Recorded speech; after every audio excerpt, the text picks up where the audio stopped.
to the Old Man Orange podcast. I'm Spencer Scott Holmes. And I'm Ryan Dunigan.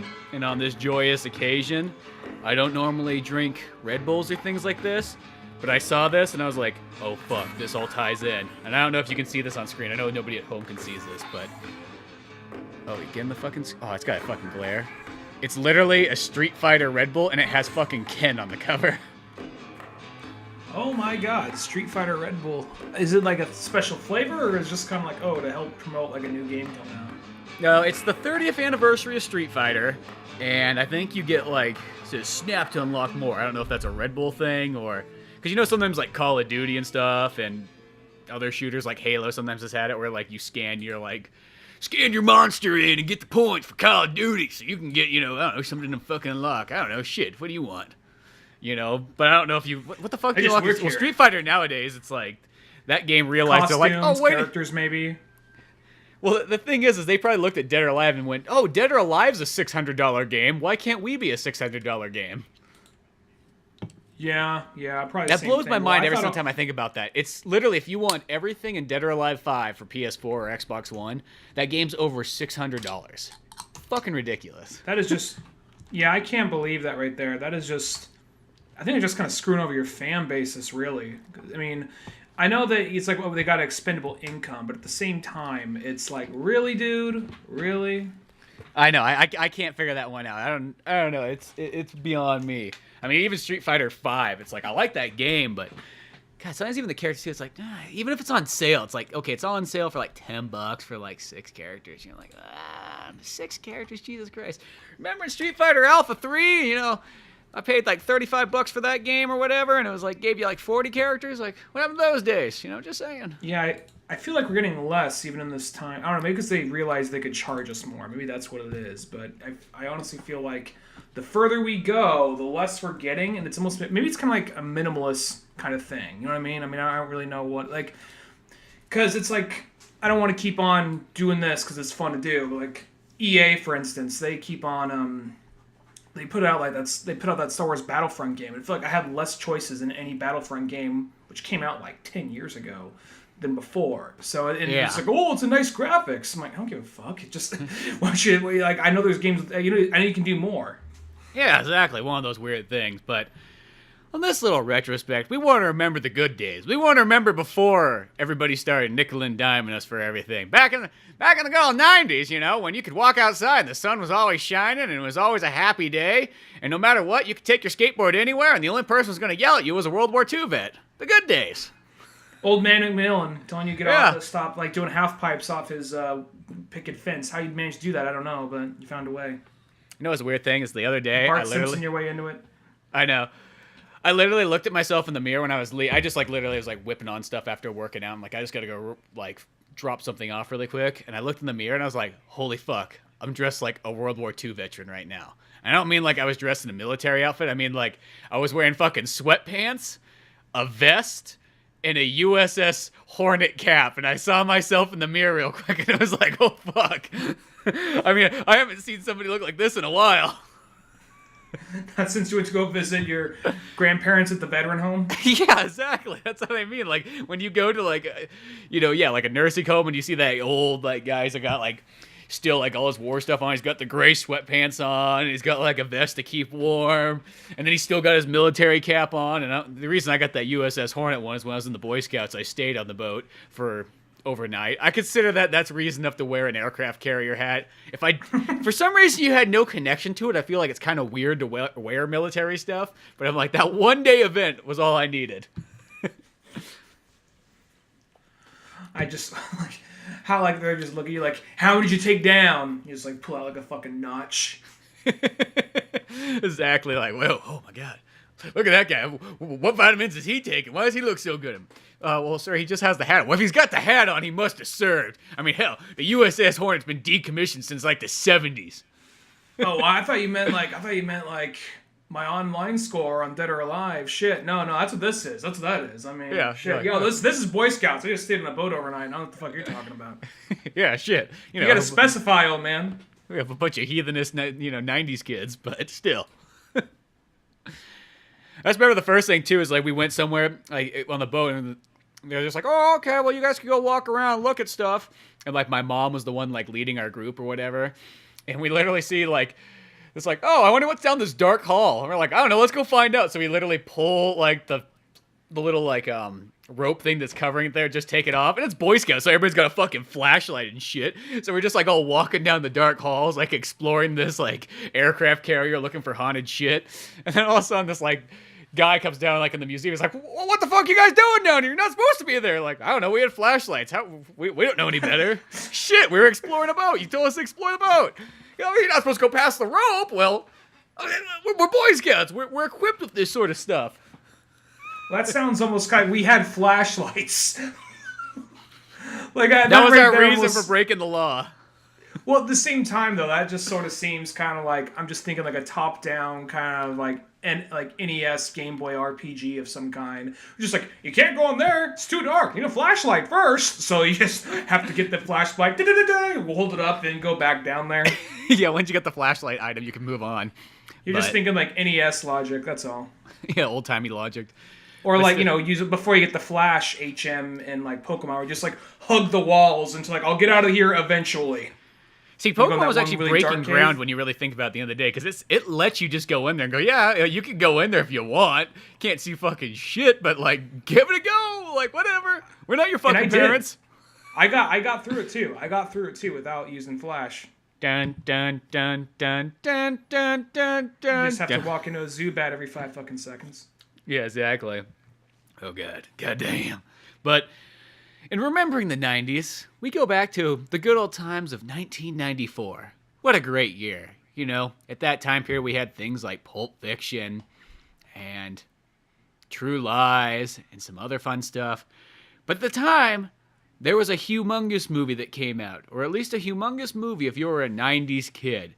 A movie that you had to see. Like, there was no way you were going to get around life without seeing this movie. Because once you saw, like, just a glimpse of the trailer, your mind was fucking blown.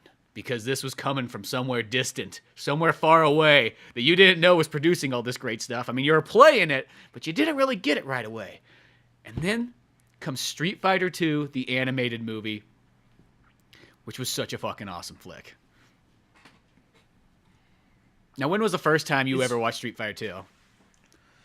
First time I saw well, it's not the first Street Fighter anime or thing I saw, but it was the first time I saw it is actually when I got the Anniversary Collection for the PlayStation 2. Anniversary Collection had all the different versions of Street Fighter 2 up to that time, as well as Street Fighter 3 Third Strike. And on there, they also had sort of an edited down version of the movie that came with it. Yeah, I know that one was kind of edited down. Actually, before I was doing this podcast, because I'm watching my fucking classic VHS copy.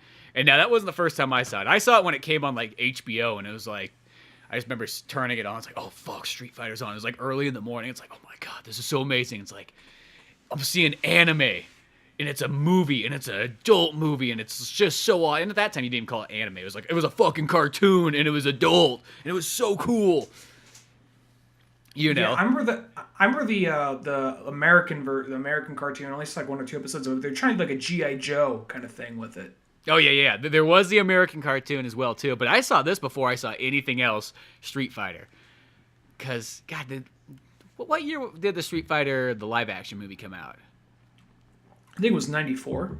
I think this came out afterwards. I want to say this might have came out like maybe in Japan beforehand, but I remember this movie kind of came out and kind of was like they're almost selling it like it's a sequel to the movie. You know, that was almost like kind of like there. It's like it's got a 2 in it. You know, if you got Jean-Claude Van Damme, well, he's not in this one, but you know, you can try to see it this way. So they were kind of pushing it in that kind of direction, and that because I mean when I first before I even saw it, I thought I was like, oh, dude, it's a sequel to the movie. Why else would it have a 2 in it? You know, just you're thinking kid logic at the time. Well, I literally was... The reason I didn't see it for so long is because I just was looking for whatever the first one was. And I just assumed it was some really weird, obscure, like really late 80s, really early 90s Street Fighter thing that was based on the first video game where you can only play as Ryu and Ken. And so I was just looking for that, and I was like, oh, I don't know where this is. Must be really... And I didn't really want to see this one without seeing it. And someone just told me, no, dude, it's literally just based off the video game Street Fighter 2, so they call it Street Fighter 2 instead of Street Fighter. I'm like, oh, that's confusing. Yeah, I know. That's like what... It's such because that almost sounds like a joke thing, like like when you make a comedy movie, it's like, oh, it's the sequel, but there was never the first. And yeah, that's what I thought too. Is it threw me off that way originally? I mean, I still saw it, but then I finally got my VHS copy like in about the late '90s, and that was one of those ones where I think the DVD might have came out by about that point too, because I remember going to like a Suncoast. It was like, oh my god, it's fucking there. And I know we talked about this many times on the podcast, but it was one of those ones where it was like the DVD was like fucking $30 and the VHS was $15, and I think it was like in Reno or something like that. So I decided, like, nope, I'm getting the VHS. That is good enough, and that's the one I've had my entire life. The Suncoast is a lot of. I remember we talk about Suncoast a lot, the rise and fall, and mainly in the earlier days of the podcast, but it was just this company that would just overcharge the fuck out of like whatever movie or DVD or video came out, and that's one of the reasons why they mainly went down, because they would always have weird, hard to find stuff, a great selection, just it was always so expensive. Mm-hmm. So, but that's where I would often get all my anime and all that, because we didn't have that back in Sonora. It would be like, okay, we're going down to Modesto or something, so stock up there, and something like a Suncoast would always something like that. But this movie right here, the thing about it is I got into Street Fighter kind of late. Mm-hmm. I liked Street Fighter, but it was one of those game series I didn't really get into until Dreamcast. So I played Alpha 3. Because it was just the selection of characters. I just liked a lot of the character designs. It was really fun. And from there, I just got kind of wrapped up into it, because I just got a Dreamcast at the end of its run. I'm like, well, I need it. Well, this Alpha 3 game is pretty cheap. I'll just get that, and just fell in love with it. And from there, I started backtracking, looking into different animes and different versions of it, because I knew they existed. And this is one I put off for a while, just because, like I said, I was looking for whatever number 2 was. Whatever the first one was. But there was no first one. This was the first one, technically. And then I went off the Street Fighter Alpha anime, which is not nearly as good as this. But it's still good. I still like the Alpha one, actually. Like, I'm not saying it's like up to par with Street Fighter like 2, but it's still one of those ones. Like, it's still a fun one. Like, I mean, I like. It's got Sakura in it, so I'm not gonna. It's got Sakura. There's some cool things in it, but I feel like here's the thing. I feel like that you could probably put on Street Fighter 2 for someone who usually doesn't watch anime, and they may not love it, but they could probably get more into it than you think. There's kind of more writing to it there. The animation's a little better. Alpha, I feel like it just kind of follows a lot of the standard anime tropes, and there's a lot in there that it's just kind of, the writing is really kind of clunky, and there's a lot in there where they don't really, I mean, I loved it at the time. I was lying to myself. Like, it's amazing. It's amazing. I was just happy to have Street Fighter. Mm-hmm. But it was also like, okay, the whole time they're like, Ryu, you're going to be taken by the Dark Hado. You're going to be taken by the Dark Hado. And he's fighting this bad guy, and at the very end, they use a lot of characters. They make up characters for the fucking movie. Like, the main villain isn't even in the game, you know? Yeah. And then he says, like, he's going to get swallowed up by the Dark Hado, and he's fighting this guy or whatever. Like, whatever the fuck his name was. And he's charging up. He's doing his old evil charge, and then all of a sudden, like, Ryu's all, even Kin's like, Ryu, we don't use it to kill. We don't use it to kill. And then he goes up against the guy, and just last minute, it's like, oh, I'm good now, and defeats him. And he doesn't even. They don't really explain. He's like, oh, I'm good. It's a good guy blast now, and I do kill him, but it's okay because it's a good guy blast. We're playing triumphant music. Yeah, I do remember it having kind of some of those weird things like that, and I haven't seen it probably for years, and probably that was what it was too. Also, it's like at that time period, you were just grateful for any anime you can get, especially if it was video game oriented and so on. But no, going back to Street Fighter 2, the anime movie, like in watching it, I kind of realized that is almost like the perfect anime to show somebody if they don't like anime, because it literally has no fucking weird characters in it. There's no like kind of like the over-the-top manga expressions. There's none of that stuff that might throw off somebody. It's almost like it was kind of made to be a very worldwide movie. Like, they figured, like, you know what, let's just make it we'll make the animation look really good, we'll make it look kind of realistic, you know what I mean? Like we won't use anything that's kind of like Japanese only, Plus, you could always kind of tell they're trying to make a more worldwide appeal when they actually use brands in it. Like, they use Porsche, they use Jaguar. I think they use Guile drives he drives a Ford, he drives a Mustang. Oh, was it a Ford? Okay, that's what it was. My bad. Yeah, the cars is whatever. It's a fucking car, you know what I mean? But no, it's like one of those ones like, what was I gonna say? I can't remember. I kind of lost my train of thought there, but You're saying they're trying to make it more like wide appeal and all that. yeah, like it definitely has like there's nothing fucking weird in it. Like like I use Cowboy Bebop. That's a show that you pretty much can show to anybody. There's gonna be one deciding factor though that might make or break it, and that's Ed. There's just that one fucking weird character in there that might be too hard for somebody to watch. Where Street Fighter doesn't have any of that in there. There's never that weird character that's gonna show up. There's never, you know what I mean? It's like all the expressions are all normal and everything like that. So that's what I think makes it kind of a cool one. It's funny because it holds up so well. It's like if for a movie from 1994, you still like I would still put it in like, oh, it's one of those top animes. Like, you know, you really can't go wrong. It's got the animation in it's just so amazing too. Like, you look at that, Really it's like fluid. Yeah, it's like they put some because then I remember because Alpha was the one though. Like it had like much cheaper animation. I mean, I remember that watching it the first time. Like Ryu goes to do some moves and it's like it gets very flashy. Well, Alpha was OVA. This is a theatrical release. Yeah, and they were going to do a theatrical release in the U.S., but for some reason they pulled out the last second, or somebody told them no, or something. There was no answer for that. It was probably because like the way how did the Street Fighter Van Damme movie, did that one perform well in the U.S.? Yeah, gosh, I'm trying to think about to that last podcast we did on that one. I want to say it still did decently. I mean, obviously it didn't critically respond, but I think it still sold well and everything like that. It might have been one of those ones, but at the same time, I know an animation's always a tough sell. You know, especially in the 90s, that's even a tougher time period to try to sell animation to, like, people. Especially when you're selling adult PG-13 or R. Yeah, exactly. So, and it's a foreign movie at the same time, so you got kind of a lot going against it. So I think at that time period, I couldn't really do it nearly as much, but I don't know. I think when you show Ken driving, maybe was it a Corvette? He was driving. I don't remember. He was driving. He was a Porsche. It was a Porsche. That's yeah, right. he was driving a Porsche. When you see Ken driving a Porsche, listening to Silverchair and Alice in Chains, that like I think you just put like that little like 5-second thing on a loop right there, and you just encapsulate the 90s. That part's so fucking 90s too. It's just like he's in Seattle and everything like that. And I love there's a part where like he's driving that Porsche. He's got Eliza in there too, and he's just like, "Hey Eliza, let's get fucking married." And she's like, "What? Huh?" He's like, "Yeah, I don't know. It was just like it was an idea I had, you know, like 5 seconds ago. I got this idea. I don't know. By about 15 seconds into it, I think it's kind of stupid, but." Thought I'd ask it anyways. And she's like, "Oh, I don't know." He's just like, "Whatever." He says it like so 90s too, like, "Whatever, yes, fucking stupid.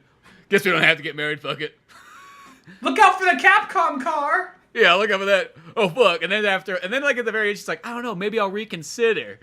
But that just to me, I don't know, like encapsulates like the 90s persona, like that Ken moment right there. It's just so like, thinking of right at the moment, and if it doesn't work out, whatever.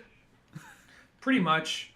Yeah, it is kind of. Well, like I will say is among like Street Fighter adaptations, the comic, I haven't read the comic, I'm behind on it.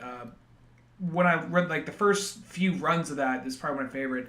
This is probably right behind it though, because I think this unlike a lot of other Street Fighter adaptations, it manages to capture a little bit of each character in there. And like Ken right there, I think they captured him perfectly. Just so that whatever moment, you know, where he's just even like when like all right, what happens? Like Bison comes down, does his psychic powers. Ken's floating there for a second. He's still like, whatever, bro. Not impressed. Exactly. Well, this movie though is almost like what created, almost like what we know as the Street Fighter 2 story and what continued on.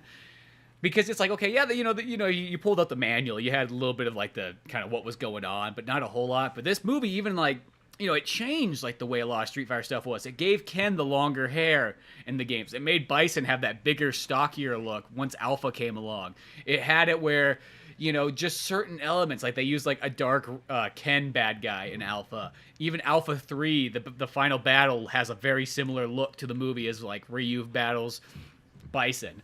So this movie kind of almost like created like the mythos mainly, I guess you can say, of Street Fighter, and then like how it kind of goes all the way up till today. And that's the thing about Street Fighter, is as far as the gameplay goes, it's not my favorite fighting game. Dead or Alive is my favorite fighting game by far for gameplay. But story-wise and characters, I just love Street Fighter so much for that. Like, to me, it's just got, like, such cool characters, and I actually think the story is always really awesome. That's the thing for me on Street Fighter as well. I'll say that probably is my favorite fighting game franchise, but at the same time, I'm not any good at it. I'm really bad at it. But the fact that it keeps on beating me like a bitch and I keep on coming back to it says something about how good the game is, or I'm just in an abusive relationship or something like that. But regarding the game, though, regarding the movie, I will say, though, it is kind of interesting because thinking back on that, I didn't realize, because this isn't the first Street Fighter thing I watched. I know it's probably the first like adaptation to come out, maybe other than some miscellaneous manga or something like that. But I remember just like watching Alpha, Street Fighter 2V, and just miscellaneous things here and there. And then going back and watching this, and at some point waiting for Ryu, Ken, and Chun-Li to meet up. Because whenever I think of like, the main trinity of Street Fighter, I guess I think of those three. And if you get a fourth person in there, Guile. If you get a fifth, Sakura.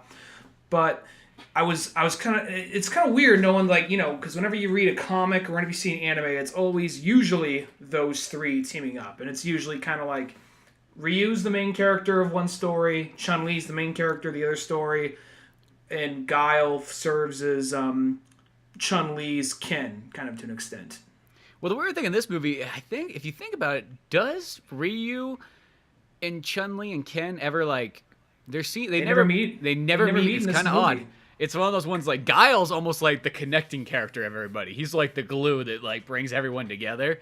And, yeah, Chun-Li's there, and then, yeah, Ryu and Ken are kind of separate. What you think about Street Fighter V uses the classic anime style, I always feel. It's like, you have three characters. You always kind of have, like, kind of almost like the wild up for anything. Lots of times they can be younger characters who are, like, almost, like, have too much freedom. Then there's almost kind of, like, that'd be almost the Ken in this story. And then you would have Ryu, who mostly serves as, there's always, like, kind of like the wiser, more calmed down character. Even though I know they're both, like, 17-year-old kids in it, but whatever. And then there's always a female.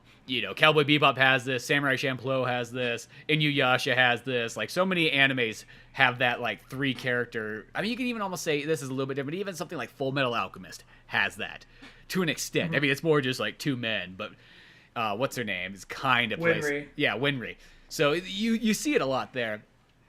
And, in Street Fighter V, they use that really well. And I like Street Fighter 2V a lot. That is one of my favorite animes of all time. It may be as well as ones, like, for me, it's just, like, I grew up watching that. I remember discovering that, like, on fucking Stars when they'd play it late at night. And then I got the DVD set way later in time, or not way later, just a little bit later. And I watched the living daylights out of that. And I even watched it only a couple of years ago. And I'm like, yep, still holds up just as well as I remember it. I remember reading that this actually pushed for 2V. Like, this did so well in Japan. Like, you know what? Let's make an animated series. Now it's going to be its own separate universe and all that. But it'll be fun just to kind of, get it going again, because clearly people like Street Fighter enough. Mm-hmm. Yeah, no, that came right after that. And I want to say it even has, like, the same company that put together Street Fighter the movie worked on Street Fighter 2V. So there was that. I mean, yeah, it's different. It's more just like another retelling of the Street Fighter 2 story, but just in 26 episodes. And that's what I like about it. It goes on. It's got cool arcs in it and everything like that, but never goes on too long and so on. And, Street Fighter 2, I will say, it almost is like the perfect example of how you do an adaptation. Like, I was trying to think about it kind of like all day long. And I was like, it's probably the best example of a video game movie. I mean, it depends if you want to consider live action and animation being separate. But you look at it, it's like, it does all the characters right, has every single character in the movie, even if some of them only have, like, little parts, everybody still has a moment. And that's kind of smart. They don't just do, like, let's just do, Charlie and Chun-Li and Bison and call it good. You know what I mean? No. They do them all. All 12 characters. Yeah, 12 characters are done right in this one. Wait, is there more than 12 characters? 8? I think it's around 12. Well, let's see. We got... No, there's 16 because there's the 8 original, then there's the 4 bosses, and then there's the 4 new challengers. So 16. So they do all 16 characters. Every single one has a moment. Even if they're, some of them, like T-Hawk, he's just got a fight where he battles Ken for a moment. And it's short, but at least he's in there. You know what I mean? Like, they didn't just put, like, regular thug number 3. No. They just used T-Hawk instead. He can fill that kind of void. Even DJ, they just use him to go question for a little bit. And the cool thing about DJ is he's played by Jet from Cowboy Bebop in the dub version. I'm pretty sure Bison's voiced by Jet as well. Is Bison voiced by Jet? I believe so. Oh, okay. I didn't. I can IMDb that. I mean, I might be wrong here, but I want to say. No, I got the page right here. Maybe I'm wrong. No, it's Tom Weiner. Wiener. Okay, well, his voice sounds very familiar as well. So, yeah. You know what was and the weird thing too is a lot of people, they all went by like fake names in the credits, and I think it was due to like some kind of weird. I don't know. There's always those things like voice actor union things. Yeah, like you can't go out and do these Jappy films, so you're fucking So they're like, oh, okay, we'll put our different names on it. Like this is another interesting one. You want to know who else is in this movie? Bryan Cranston. Yeah, he plays Fei Long. I'm like, that's fucking awesome. But he's billed as somebody different. He's billed as like God, I can't. I just saw it a second ago, but whatever. I went back and rewatched his scene. Like, shit, that is Bryan Cranston. Because watching, like, his voice really stands out in this, as short as it is. Oh, and speaking of T-Hawk, that's voiced by Steve Bloom. That's fucking weird. I knew he voiced some other characters. I didn't realize he voiced T-Hawk. He voiced, like, miscellaneous medic as well. And he actually comes back around full circle, because he actually voices Ken in Alpha. Yeah, so it's funny. He comes back around and everything like that. But, yeah, you got all kinds of cool things like that. Now, have you ever watched the Japanese cut of this movie before? Do you mean just with Japanese audio, or do you mean the full-on, just where nothing's unedited out? Well, I guess before we get that far, what version did you watch? 2006 re-release. Now, was that one an unedited version? It says uncut, unedited, uncensored. It has a big old fist punching through a red background.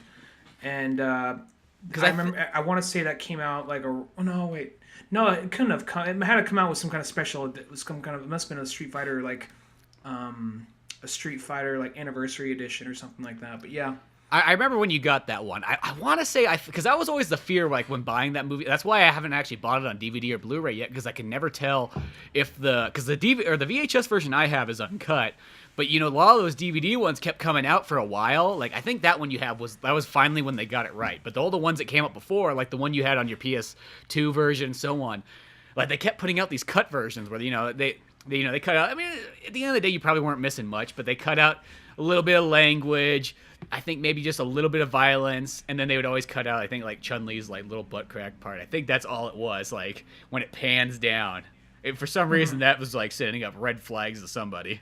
In her tits, it always like there's literally because I remember that was the thing. I was reading through Wikipedia the different versions of the movie. Like this version has this scene, has a little bit extra swearing, but it doesn't have any nudity. This one has some nudity, but they took out some violence. This re-release, like there's like 5 or 6 different re-releases of it, and the one I think I have has everything. And it's not even so much like, oh, I need the version where I see some animated tits. It's not even that. It's just one of those things like, just put what's there, what they originally intended. Just don't hold my hand telling me I shouldn't see that shit. Yeah, well, that's how I feel too. It's that weird kind of thing. It's like realistically, you could probably watch like the most cut version of this movie, and at the end of the day, would you really be missing out on much? No, probably not. But it's just the idea of, I don't know what it is. There's just something, I think it's just like, it's more like a filmmaker kind of thing and like a film enthusiast. You want to see the complete one. You don't want to be like, I don't want to see this cut bullshit. I want to see what was intended to be there from day one. Like, don't give me this. And so, yeah, the idea of it being cut in any way just is like, sometimes like bothers me. Even if it's like nothing big. Just the idea, it's like, I don't want that version. So that's why I was always afraid to buy the DVD or Blu-ray, because I just didn't know which one I was getting. This version also, because I saw the one that came on the PlayStation game. This one also has a little bit more language, a little bit more blood as well. Because I remember watching that. I remember there's a part where the guy gets shot up with a machine gun after like he knocks the little Indian girl down. Uh-huh. I want to say in the PlayStation version there was no blood when that guy got shot up. Where there's like, oh wait, there was blood. It's been a while since I watched the movie, other than today. Yeah, I was gonna say because So like the PlayStation one, because I was trying to look up, like I tried to look up on YouTube and everything. I'm like, does somebody have like? I wanted to see somebody compare the versions together. Nobody had a video on it. Nobody had a fucking article on it that I could find. In the little time that we were spending before the podcast, but so it's like I just kind of wanted to know, like, well, what is the stuff that's totally cut out? That was what I was looking for. So a little bit of blood, a little bit of swearing. That's why I kind of read from like certain things, but yeah, it's just kind of weird that they take that sort of stuff out. I mean, you're already selling a teen rated game. I mean, this movie in some places, like in Australia, when they got the full uncut version, but they made it a rated R movie. Mm-hmm. Well, like this actually went to theaters in I think England and Spain, and went Japan, of course, and I think somewhere else. There's another one that's escaping me. So it's kind of weird knowing like England and all these other countries are like, yeah, sure, bring it on over. We'll love to play it. We're like, I don't know how these Americans are gonna take it. They love tits. They love violence. They don't like if it's cartoon though. They want to keep that Disney fucker has a monopoly on that shit. It's always how it is too. It's like, yeah, the cartoons is always such like a non-selling. Like they're afraid, like the mouse is waiting there with a baseball bat, like, oh, so you think you're gonna come on into my country, huh? Yeah, you'll bring that PG-13 bull crap over here. But I'll knock it right the fuck out. But no, yeah, so it's like I've been stuck with my VHS copy for years, and I watched it again. It's like it'd be nice to have like, because the downfall is mine's in full screen, so it's got a couple pan and scan moments where like when Ryu and Ken are battling, and you could just see that like digital like pan on over between the two of them. And I don't know what it is that just always stands out so much, like pan and scan stuff. I mean, there's probably only like maybe like less than 10 scenes that have it there, but you just notice it. That's all I have to say. Yeah. But going to the different versions, the main reason I asked it, like, if you've seen the Japanese one, is like I've always wanted to watch that one because it has a different soundtrack. Yeah, no, you know what? Because they don't have Alice in Chains in Japan, apparently. No. Yeah, well, I was gonna say, even though a lot of people say, "Oh my god," like they might kind of chuckle, like when DJ comes in, they're playing Fishbone, and when they're playing like the part when like Ryu jumps at the tanker, the big old not the tanker, the big old truck coming in at him at the very end. They start playing Korn, like, "Are you ready?" Credits. Like something about that. I mean, I know it is very just commercial and all that, but something about it, just like, I don't know, it just takes me back to the '90s. And anybody who didn't grow up with it, I can understand whether they're like, "Oh, come on, you just took me out of it." But for me, it's like, "Oh, you just took me back." Well, yeah, I feel the same way too. Like, I want to watch the other version, not because I dislike this one, because I love this one, and I do like the soundtrack. Like, to me, it works. I fucking love Alice in Chains and that kind of stuff, and it takes me back. That's also the thing I like about it. And there's other animes that did this at the time too. Like, there's another movie I can't remember what it was called, but it had like a soundtrack with like Marilyn Manson and Slipknot and all this stuff in the American version. So they were always trying to sell that like MTV like metal or Headbangers Ball audience, like these anime movies. Tekken did that. They had the ADV. I'm not sure how much they spent on it, because it was still when ADV wasn't that huge. Or maybe they just came. Maybe they were like, "We'll take a chance on this one." In Tekken, they really pushed the soundtrack for that. Like any chance they could to slide in a song, they would. And that one ended with that. Actually, was one of the things that introduced me to The Offspring, because it ends with "Meaning of Life" by The Offspring. That's right. And they also had. It would always be like 2 or 3 like bands that you knew, and then it would be a bunch of just random shit. It's like featuring music by The Urge. Like, I don't know who The Urge is. They were on the Titan AE soundtrack. Oh, I know that. I have that sound. I'll have to look that one up then. And then there'd be like, you know, The Offspring, and then I think maybe Stabbing Westward or something. I remember they were on that soundtrack as well. Just when I was a kid, I remember like this makes it fucking legit. But Dragon Ball Z did that with their movies too, because after a while, when they brought out some of the, well, I guess not later now, they're old, but at the time they were kind of the later movies, like past when Goku becomes a Super Saiyan, the movies past that, they start putting out like this features licensed music, including Disturbed, and then a bunch of bands you don't fucking know of. Like this one features Pantera and a bunch of other shit you don't fucking know. Well, that's what they need. They need just a couple of gateway bands, and then like it's probably one of those ones like because this is like I think under Sony, so it's like Sony probably had their like okay, we hope that these 6 other bands that no one's really listening to, maybe this movie will be the turning point for them. You know, we'll lead them in with the Alice in Chains. We'll put a Korn song in because that's kind of hip with the kids. You know, we'll use it as the credit song and so on, and hopefully they'll come on in and do, you know, get those other bands, you know. I mean, I'll say this, a lot of times soundtracks is where, like, I figure out about certain bands. Like, there was a band I just thought of the day, and I finally found it on Spotify. Like, I couldn't find it for some reason before, and I remember it was one of those ones, like, I couldn't find his music in stores. Like, I mean, back in the day when we'd go look for fucking CDs, and I'm talking about, like, literally, like, 10 plus years ago. Like, I just remember going to, like, yeah, something like Amoeba Rasputin or any of those ones, and I was like, dude, where the fuck is this guy? Like, I can't find him. And who this was on the Encino Man soundtrack, fucking High C.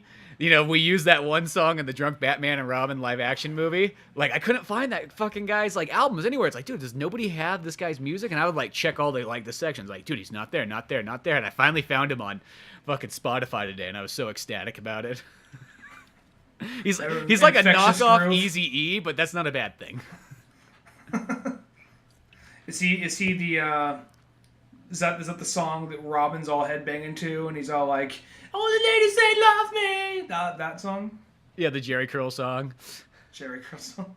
But yeah, like yeah, his music, it's like because he has like that same voice as like Eazy-E, but what I like about it is he keeps like this like always a funky beat in the background. I mean, he even sells himself as like I'm the funky rapper, but like that funky beat in the background always just sounds really cool with like gangster rap. So I was so happy to find this. I'm like, dude, this is awesome. You know what I mean? But that's what I mean. Like I find weird band like I would never have found that guy if I never had the Encino Man soundtrack. Or you would have known. I would have known Infectious Groove if you didn't have the Encino Man soundtrack. Also. Exactly, another good band too, and that has the bass player from Metallica, well, like the bass player nowadays in it. So it's like, yeah, there's a bunch of sweet, you know, bands that a lot of times you learn about because you know there's like gateway artists, I guess, on the Encino Man soundtrack. You got Steve Vai, you got Vince Neil. There's fucking guy with the white hair, 70s guitar player, Edgar Winter Group. You know, they're on there. And then you start getting some just fucking random other stuff that they're just kind of throwing out there. So that's what most like soundtracks usually were. Here's the 4 bands you know, and then a bunch of other shit that's just we can afford it and maybe get you rolling on that. Hell, even on the Encino Man one, I think about like that's where I learned about LL Cool J and that version of the song of Mama Said Not or Mama.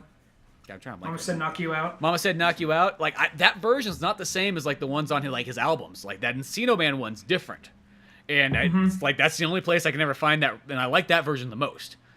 You know, the other ones are still good, but like that Encino Man one, like something about that one's fucking dialed in even more. That song would fit perfectly in Street Fighter somewhere. Oh, dude, it would. That song's so fucking awesome. I think that's one of like the greatest fucking rap songs made. Maybe it's like I always think about that Dave Chappelle skit where he talks about how each race kind of like depending on which instruments like leads them in. He's like, oh, you know, black people, if there's a beat, fucking it's there, and there's just like this drummer guy, he starts drumming on stuff, and these black people walking like, oh man, oh fuck, oh check that beat, and then they go like, you know, and a white person guitar, and it just shows the white guy like playing guitar like in this cafe, and everybody's like, oh dude, look at those solos, so fucking sick. And they're like, and a Mexican guy, they can never go wrong with the God, what's that keyboard called? It's not just a regular keyboard, but it has. It almost has the same. It has the sound of accordion, but it's a keyboard, like a. I know what you're talking about. But yeah, so they do that, and it's like that, and that's what I always feels like whenever I see like a guitar, like in a rap song. I don't know why. I seem to like it slightly more. That's why I feel like I have such a love for Tom Morello. It's like, and I know that it must be that like inner white man thing. He's got a guitar in there, and the LL Cool J song's got a guitar in it. Oh, it's a safer neighborhood. There's a guitar. Oh, come on in. So I don't know. But speaking of soundtrack, though, I will say, like, okay, just including, like, the licensed music stuff, like, the background music in Street Fighter 2 is so good. Like, and I think that's actually different than the Japanese one, too. But they got kind of that world music thing. It's got a little bit of, like, electric guitar thrown in there. It reminds me actually very similar to, like, Commando, that soundtrack. But it's like, oh, I just, like... I noticed it... Go for it. Oh, I cut you off. Go ahead. Oh, I was going to say, I noticed... whenever like they cut to whatever Guile's doing, it's just like we're at the military base, guitar, it's like, or like I notice if it cuts to Ryu or like something that he's doing, it's usually more of kind of like this worldly traveler music, mystic. Cuts back to Guile, America. But one of these days, I want to buy the Blu-ray, and I was even looking at it right before we did the podcast. I'm like, God, it's fucking still $20. Jesus fucking Christ! And I think that version. I looked at the reviews on Amazon, and everything. It's all good and everything like that. But it's got the Japanese cut with like the Japanese music. Your version actually might have that though. I thought for some reason. I thought it does. It does. This is one of those things where I've only really watched the dub of this one. I've never really watched it in Japanese. I'm sure it's just as fine. I'm one of those heathens who usually watches dubs over. I have no problem watching it in subtitles. It's just one of those things. Usually when I watch something, it's before I go to bed, and it's kind of hard to stay awake and read. So it's one of those things. Like if I'm more wide awake, I probably watch a sub. You know what? It sounds kind of weird. Like after I did like that fucking like Chinese marathon for like 3 months straight, where I don't think I watched a single English movie, I got so used to like reading movies, and I realized it almost puts you to bed actually better if you're reading subtitles than like watching a movie, because you know like they always say like, oh, if you read before bed you'll sleep easily. It almost gives that effect, but you get to watch a movie at the same time. There you go. So I got so it's like a book with sounds. Yeah, exactly. You know, like a picture book or something. But where you push the button, it makes a little noise. But no, one of these days though, I want to watch Street Fighter 2. I just want to see it with the different soundtrack, and then sometimes it's kind of fun. I've actually gotten more used, because for the longest time I just always used to watch, as long as it was a good dub, I mostly watched anime and dub. But ever so recently, I've been watching more and more anime stuff subtitled, and once again, I think it's all due to that Chinese marathon I had. Oh, go ahead. I just got so used to subtitles that like they became second nature for me. But it is just like what I kind of like about it is like, because the person who writes the script for the subtitles, it's almost like a different thing than the guy who's writing the script for the dub version. So you almost sometimes get not like a completely different movie, but just like the slightly alternate, like almost like when you listen to a song and they have the alternate lyrics version. That's how it sort of feels. Yeah, no, I get you. For me, if it's a live action movie, I'm always prefer subtitles. Oh, yeah, if it's a live action movie. Animation is kind of like, for me, because it's not, because all they really do is they're just flapping their lips. It's not like it's out of sync or anything like that.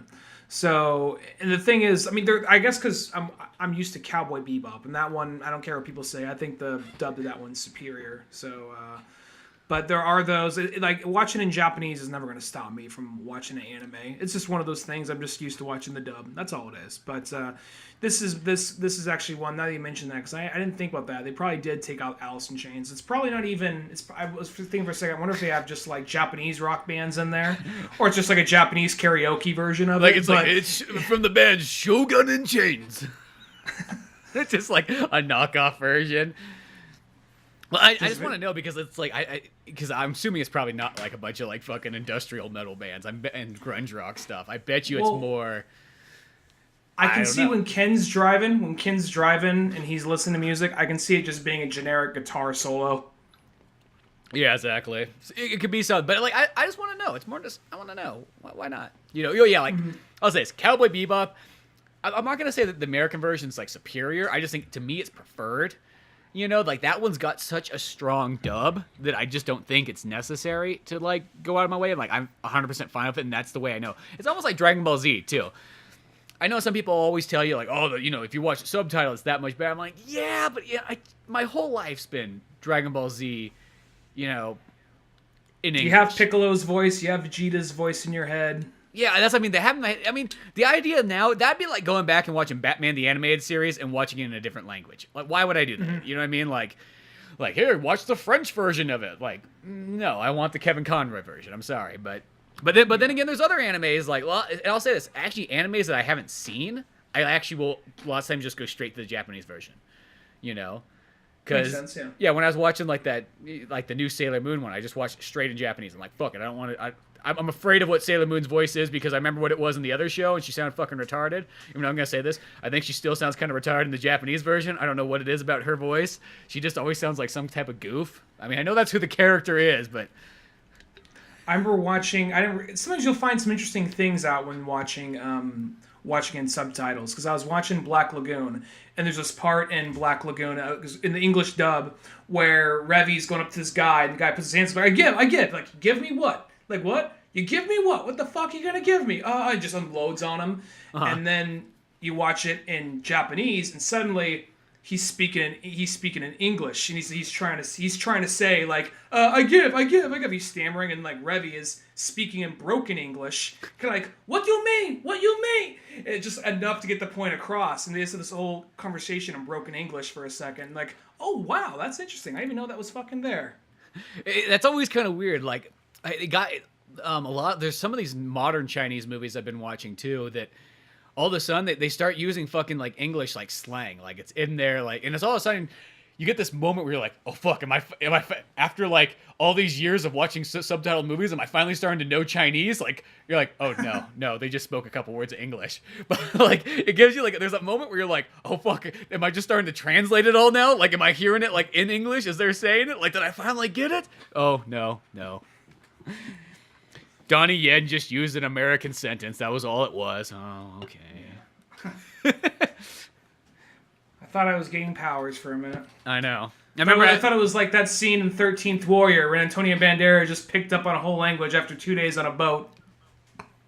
Yeah, exactly. I know. That's what it feels like too. How'd you learn? Like, I listened. Like, oh man, you're quick.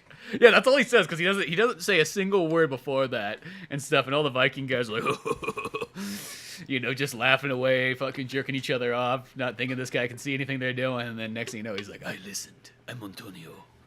I'm from the Middle East. Yeah, I love that.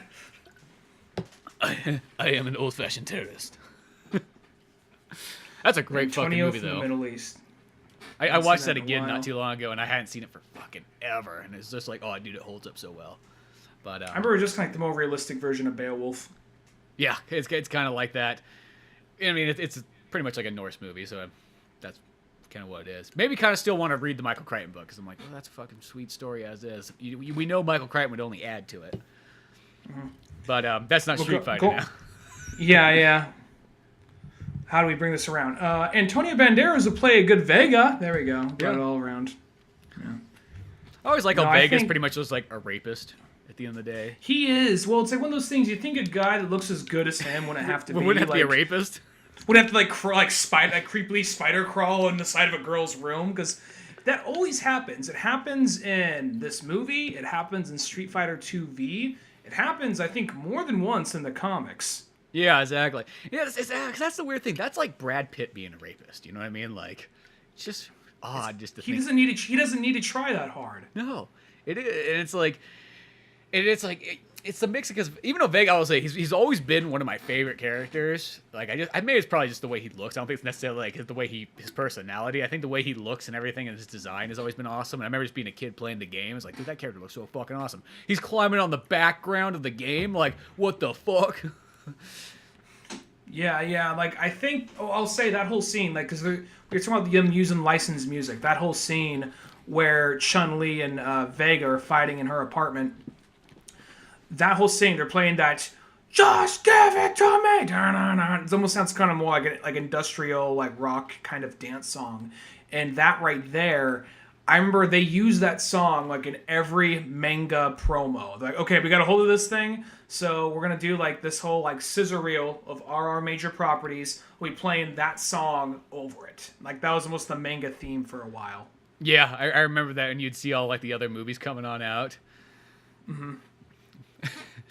But yeah, no, that's the one thing though, is like Vega, like every single time though, they always make him like so creepy, so murder. You almost like, he would make for a cool character of like in like his own horror movie. Like, what the fuck does Vega do like when he's like not doing M. Bison's work? You know what I mean? At the end of the day, what the fuck what is this guy up to in Spain?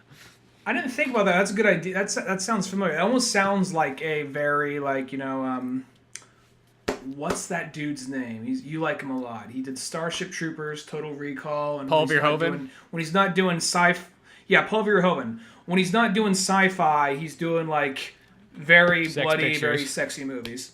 Yeah, basically. Like that sounds like something he would. Striptease or Showgirls. Flesh. Oh yeah, Showgirls. That's the one. Not Striptease. Striptease is the one that's, I think, not Demi Moore.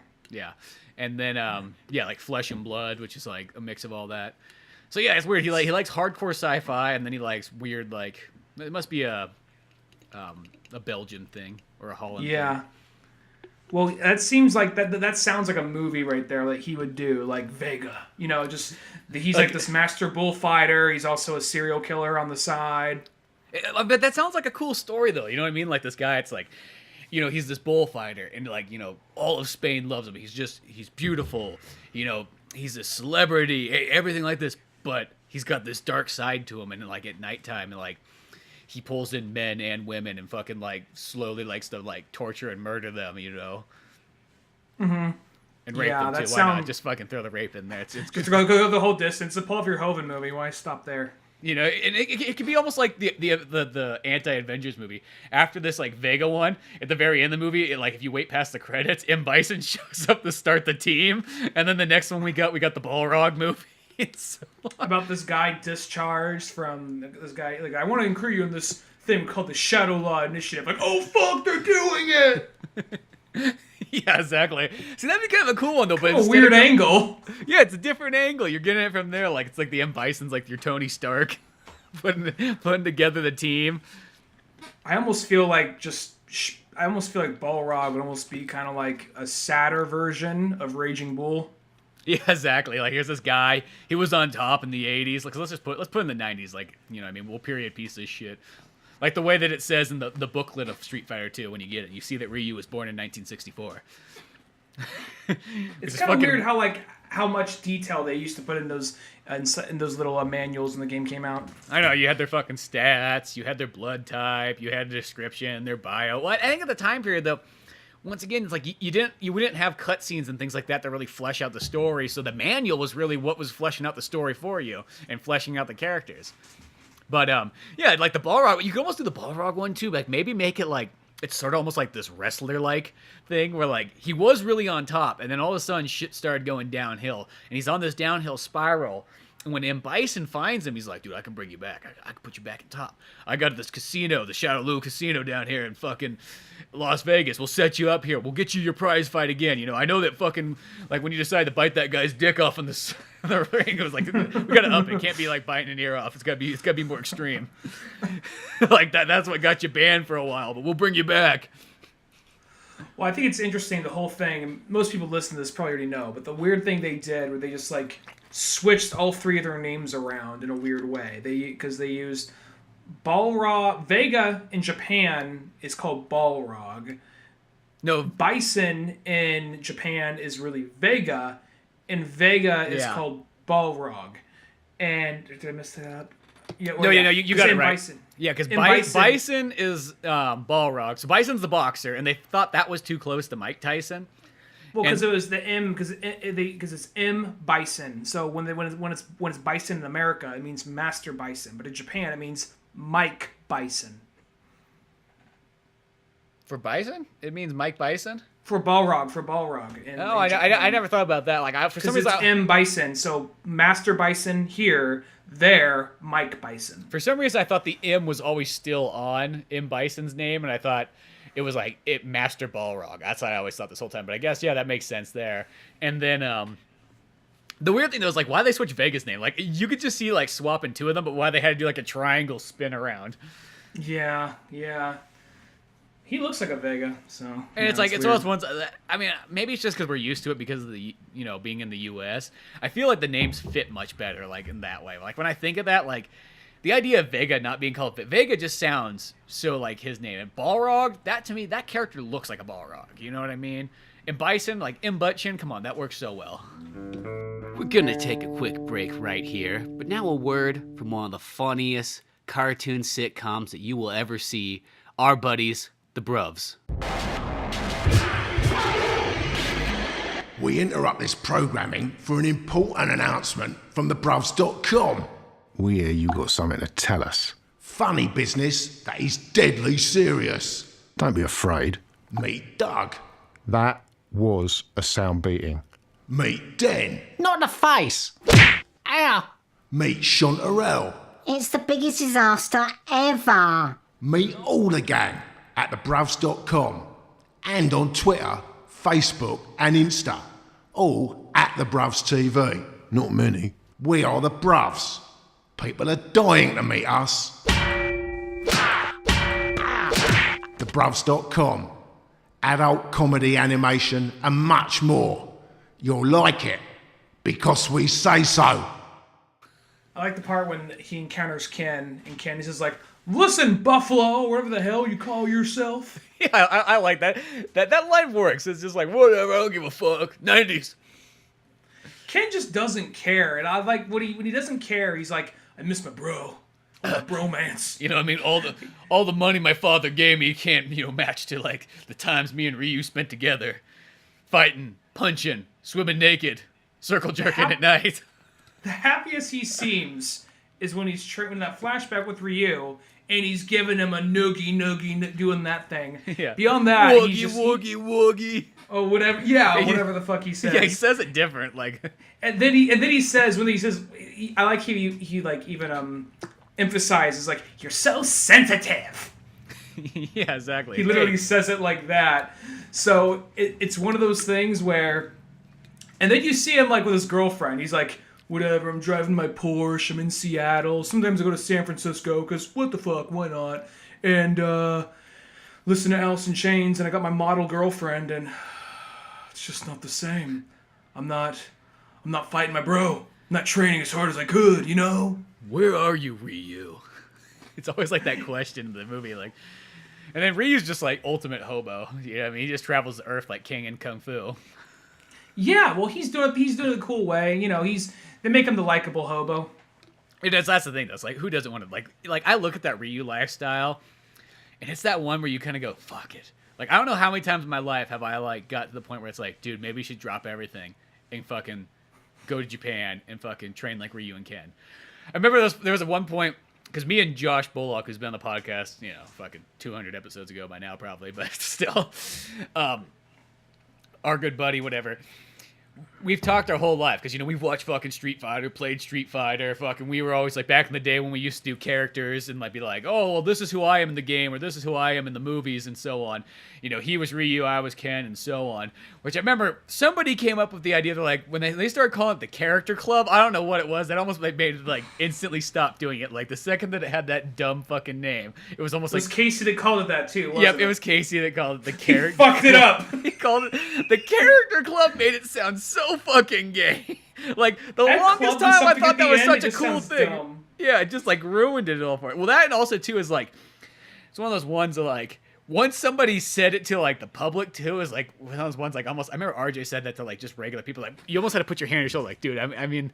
I know this sounds fucking gay, but that's for us behind closed doors. Like, that ain't something you fucking share with everybody. It's a fun thing when you're sitting around playing video games or watching a movie, just kind of making characters for everybody. It's not something we're ready to reveal yet. You don't speak for us. If you want to say it yourself, I commend you for your bravery. We'll throw a parade for you. But right now, we're not ready. I know, but fast forward to the future, me and Josh were fucking sitting around playing Street Fighter 5, and we started getting that feeling again. He's like, dude, we gotta fucking get our gis on, go to fucking Japan, train like Ryu and Ken. You know what I mean?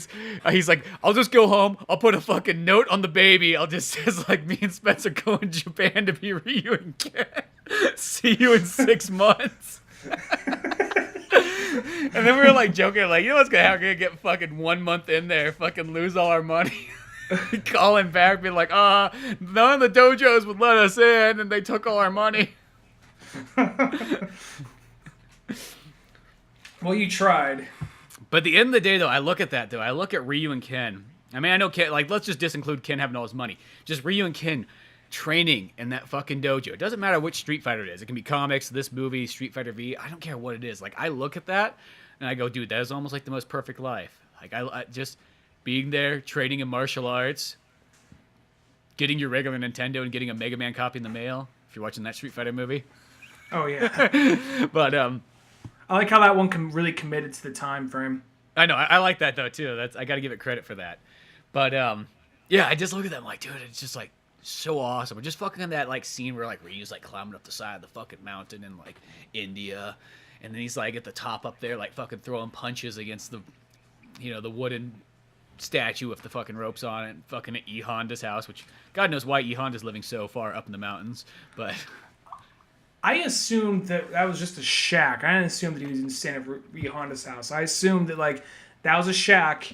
And since he came by, he's like, "Here, brother, here's some money. If it wasn't for you, I would have lost that fight." "Oh, thanks, I guess." "Cool. Look, can I crash on your couch?" Yeah, us Japanese That's how I gotta stay took that together. whole Come on, thing. come on. Yeah. That's how I took that. I didn't take that as E Honda's place. Maybe it was. That makes a little bit more sense that way. But I like how E Honda and Balrog, like, I think they last me, like, you know what? Everybody's had a moment. Shit, even T-Hawk and DJ had a moment. Balrog hasn't had a moment yet. Fuck. Let's bring E Honda back. What the fuck's E Honda doing there? I don't know. He's just hanging out with them. All right, okay. See, I'm fine glad with it. they I'm brought totally E Honda fine back with because it. E Honda actually is one of my favorite characters, and I remember like it was a couple years ago I saw like in like some type of official like publication they did a voting thing and they said that E Honda was the least like Street Fighter character, and I'm like, E Honda the least? Like, who the fuck doesn't like E Honda? And secondly, who the fuck is voting some of these Street Fighter 4 characters higher than E Honda? That's all and 3. There are some dumb fucking characters in 3 and 4, I have to say. And I don't know why they are voted higher than E Honda. You know what I mean? I think this E Honda's like at least mid-range in Street Fighter 2. Come on. Yeah. Or it's like, because he's like a fat dude with a six-pack, and he has this whole thing with honor. So it's like, how can you... And he can fucking fly, practically. Yeah, so, I mean, he's not by any means one of my favorites, but he's not no. by any means, like, one of my least favorite. He's not, like, my most hated character. It's not like he's, Yuri... I don't even hate this character, but it's not like he's, like, some of the... Like, Street Fighter 3, there are some fantastic characters in that, but there's so many forgettable characters. Like, Remy, fuck you. You wish you were Guile. Fuck you. You're not Guile. Well, there's a lot of like Street Fighter Necro. 3 is one of those games that's just filled with kind of like we wish we were this character. Like Necro wishes he was Doslim or Blanca. He's neither. He's not nearly as cool as either of them. Doesn't matter how. I don't care how much his arms stretch. I don't care if he electrifies himself. He's not either of those guys. Fuck him. yes, Alex is cool. Alex Alex is a cross between Guile and Zangief. Yeah, no. And Alex he is like plays one of the best awesome, ones too. in that. Yeah, he's cool. And Ibuki's Yin and cool. Yang. Yeah, Yin and Yang. Yin and Yang are cool. Um, They both play like I think Gen. Yeah. There is cool characters in 3, but 3 was kind of filled with like I felt like half the roster kind of like sucked. It's one of those games that plays really fucking awesome, but I just feel like the roster's not like strong like Alpha 3. Alpha 3 is just so strong. I think as you got the Street Fighter characters, you got the Final Fight characters, and then mostly all the other characters they add in there are all sweet anyways, so nothing to complain about. Yeah.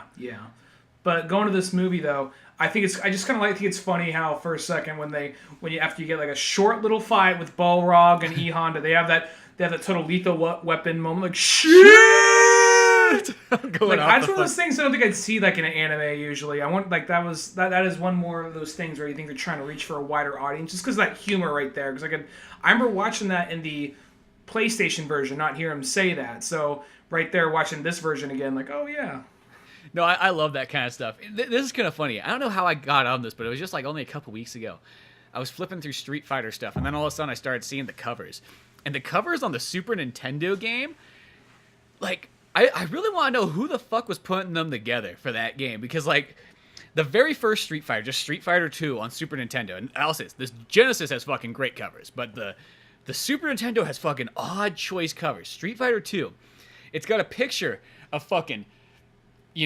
Blanca spinning in, but he's got like rape face, and Chun-Li's like, backing up in the corner, like fucking Blanca's gonna come by and rape him, and then Ryu is laying on the ground, fucking dead, raped, murdered, I don't know what. But here's our main character, our star of the show, is just like laid out, fucking Blanca's flying in, rapey as can be, and Chun-Li's backed up in the corner, and this is what they thought would be the perfect selling box art for it. For children in the 90s, when video games already had a lot of heat on them. And then, okay, here's the thing. Then they released the second version, Super Street Fighter, or Street Fighter 2 Turbo. And this cover is so odd to me. On the cover, it's E Honda and Sagat fighting each other. Just think about that. Those are the two characters they chose. Like, could you imagine Street Fighter 5 coming out with that cover? Like next, it's like T-Hawk has like Doslim in a headlock. And DJ, like, standing in the back. You know what I mean? Just waving. Yeah, just waving, Or he does that pose like in Alpha. Like for some reason, when he wins in Alpha, he just shoves his hands in his pants and starts diddling himself. Yeah, I always thought that was... I almost want to say he does that in Street Fighter 2 as well. Like, I want to say Right. he still does that in that game. It's like, I always thought that was kind of weird. As a kid, you're playing that, you're like, oh, what the fuck? And I'll say this. Don't you think that fucking DJ, like, looks like The Rock? Like, he is, like, proto-Rock. Because I started thinking about that. I'm like, okay, this movie's 1994. The Rock, he would have, like, just started wrestling. But I don't think he would have even been popular yet. Because I don't think he even appeared in a video. That's mostly always how you can tell how popular a wrestler is. Once they appear in a video game, you know they're doing pretty good. And then it's like, God, it's like you look at him, it's like, dude, he was like almost designed for The Rock to play him, but like nobody would have known who The Rock was yet. Yeah, I bet he probably could have. He just like kind of got that weird little like flat top kind of extension ponytail thing going on. Well, But The he Rock could've. used to have sort of that flat top thing early in like the mid 90s. Mm-hmm. So it's like all he needs is like the fucking long hair, and yeah, he's set to go. See, I This feel says a lot right DJ here, is 'cause- actually one of those characters like you could expand on DJ, and I think he could be actually kind of a cool story-oriented character. I know nobody's gonna do that, but He's been here for years and people barely touched him. He let's see, we got this. We got the movie where he's just Bison's assistant, he just rolls his eyes, what everyone else says. yeah. And then there is the comic, and I'm not sure, maybe he's done something more recent in other issues, but I remember that like the comic does a good job of incorporating everything, but it also has a lot more time. And I want to say he's just one guy that pops up in the tournament multiple times, and he never really plays a major part in any story. So I don't know. What if they just took a ballsy shot, like instead of like, you're right, Legend of Chun-Li didn't pan out like we hoped. We got the next one that's going to come around when this franchise over. Oh, Legend of Ryu, Legend of Ken, Legend of DJ. Like, oh, whoa, let's pump the brakes. What? Yeah, dude, I'd be pretty And fucked. how fucked up would it be if that's the one that like just skyrockets it and like it almost makes it's kind of like Iron Man's its way into Street Fighter. Suddenly we see DJ in the fronts of all the covers of upcoming games. Exactly, like fucking, he's pushing like Ryu and Ken back and Chun-Li even.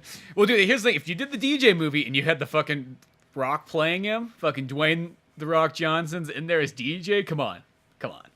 I'd be down for that. No, if they just made another Street Fighter movie, I'd be there. Even if it didn't look that good, I'd be there because it's Street Fighter. I'm gonna go there and hope this is the one that pulls it in. So if they did DJ. If they did a DJ movie, shit, yeah, I'd check it out. I wasn't sure if that's the choice they should go with. I think that he's more of a side character by this point. But if they had the balls to go full on main character, I'm like, all right, let's see what happens. But I'm just thinking like, because they have a tendency like, for instance, like an X-Men, how they had what's her name, Jennifer Lawrence as Mystique, and for a while she was just a major side character, but then over time she became a much bigger actor. So they started making Mystique the main character, and it's They make like her this a good character guy who and has- everything. This character who has no business being like on like like leading the X-Men is now leading the fucking X-Men. Just because So- she's leading the pocketbook. Yeah, so I'm just imagining just like like seeing like this movie take off, just seeing DJ on DJ. T-shirts. Fucking like shooting a Hadouken even though he doesn't shoot a Hadouken. It'd be kind of weird, but you know what I mean? Like, if you just took a bunch of, if you just did all the random characters, I still like the idea of the fucking M. Bison, like, building the team movie, and you start with the Vega one, and it's fucking dark and violent and all this stuff, and you're like, what the fuck kind of, like, serial killer movie is this? And then you go to Balrog, and Balrog's just it's like Raging Bull, but just more extreme. And then you get to, like, the Sagat one, and what Sagat was is that, like, he had this big fight with Ryu, and it was a big deal and everything like that, and he lost, and now he has to live with this shame with it, but he's trying to build his reputation back. I guess that sounds I like the one that one sounds more like an artsy movie. Like he's just living in a shack. It's just follows him around a lot. It's almost like like a Gus Van Sant movie. There's maybe like 10 lines of dialogue. He's just living out in the woods, just fishing by himself. Like once in a while, just catch this long shot of him looking at the scar in the mirror, just like He with rubs it. disgust. And then he just like starts punching the mirror till his fists are bloody. Just keeps on smashing it. It's like Tiger Fist. Exactly. And then you could almost even do the Cammy movie of like her like fucking working with the British Secret Service and everything like that till she gets fucking captured by M. Bison and brainwashed in. Each one's a vastly different genre. That's what That I mean. one's Like, that one's all like it's like Casino spy Royale or Born espionage. Identity. Yeah, that's really what it is. See, Cammy, I thought was the coolest character of like the new or the what was it? What are they New called? challengers. New challengers. Yeah. I was gonna say next generation, but that's not what it's fucking called. Yeah, I always felt she was the coolest one out of T-Hawk, DJ, her, and even though I like Fei Long a lot too. I know Fei Long's just a Bruce Lee ripoff, but Fei Long's fucking awesome. And I love the way he plays too. Every 90s fighting game had a Bruce Lee knockoff. Tekken had it. Street Fighter had it. Yeah, because Tekken had Law. Dead or Alive had it. Dead or Alive had God, I forgot his name. God, Jean Wing or something like that, or it's just one of those nights where I just can't it's remember. it's another Bruce Lee ripoff. That's all. Yeah, but for all my Dead or Alive knowledge and for how many times I've battled RJ against it, which I always think is kind of funny. It's like, I don't know. I started thinking about this like later in time because that was like RJ's character and he's Asian. So he has like the most Asian character as his character in the game, going back to the character club. I don't want to call it that, but fuck. And sometimes I think about Too like, late. did we just like slightly like not like peer pressure in like a mean way, but did like he choose that to be his character, or did he just get voted in to be the Asian character and then he just accepted it over time? I don't know. He's a big Bruce Lee fan. No, well, yeah, I he wasn't loves there for Bruce that. Lee, so I don't think that it was. But sometimes you start to question that. Yeah, me and him were trying to stump, like some years back in high school, we were trying to stump each other with Bruce Lee knowledge, and I think he actually beat me. So yeah, but so I'm gonna assume that he probably won. I'm just gonna assume. But yeah. So there was always those kind of characters. But Fei Long is a really cool one, and it's just he's a character that he gets used a little bit more than some of the other ones. Like in Street Fighter 2V, he's got kind of a big scene. And even in this Street Fighter 2 movie, he's got like a decent scene too, where he fights Ryu and he's shooting his motion pictures and so on. And then you've got the he's also director just guys like, voiced "Where's by that Fei Bryan Long Cranston." guy at? He's a fucking asshole." Yeah, they have that line in there, and plus that's like Bruce Lee did have trouble with his directors, so that makes sense. Yeah, so they kind of got that going, but what I like about this movie though is I like how they do get everybody in there. Everybody still has something. Even Zangief and Blanca, like they don't really have like a real scene more than just like a boxing or pretty much a fighting match in like Las Vegas. But the thing is at least they're in there. To me, it's like one of those ones I'd rather have characters be in there, even if it's just like almost like a cameo, than just like brush them off and try to only, I don't know, like I know people try to do the thing where it's like, let's just focus on 3 at a time. To me, I feel like that very rarely works. And there's examples when it does do fine. Like, I mean, you could do a Batman movie where you only have like maybe 3 kind of main characters in it. You got Batman, Commissioner Gordon, and Two-Face or something like that. I don't know, or something weird. But I think for the most part, though, like some of these video game movies, like you don't want to skimp out on your characters. Like I give the Dead or Alive movie credit too because it has just about every single character in there. There's a couple of them, yeah, they're only in it for like a moment, and you kind of wish certain characters were there a little bit longer, but at the same time, you're like, at least they showed them. I think that's cooler than not showing them.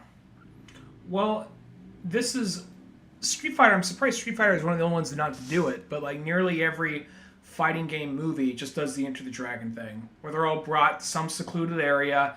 It's ran by some kind of crime lord, and a few of them have to bust it from the inside. They make friends with one another, and there's always a couple of guys that work for the boss that are fighting in the tournament as well to kind of keep things going.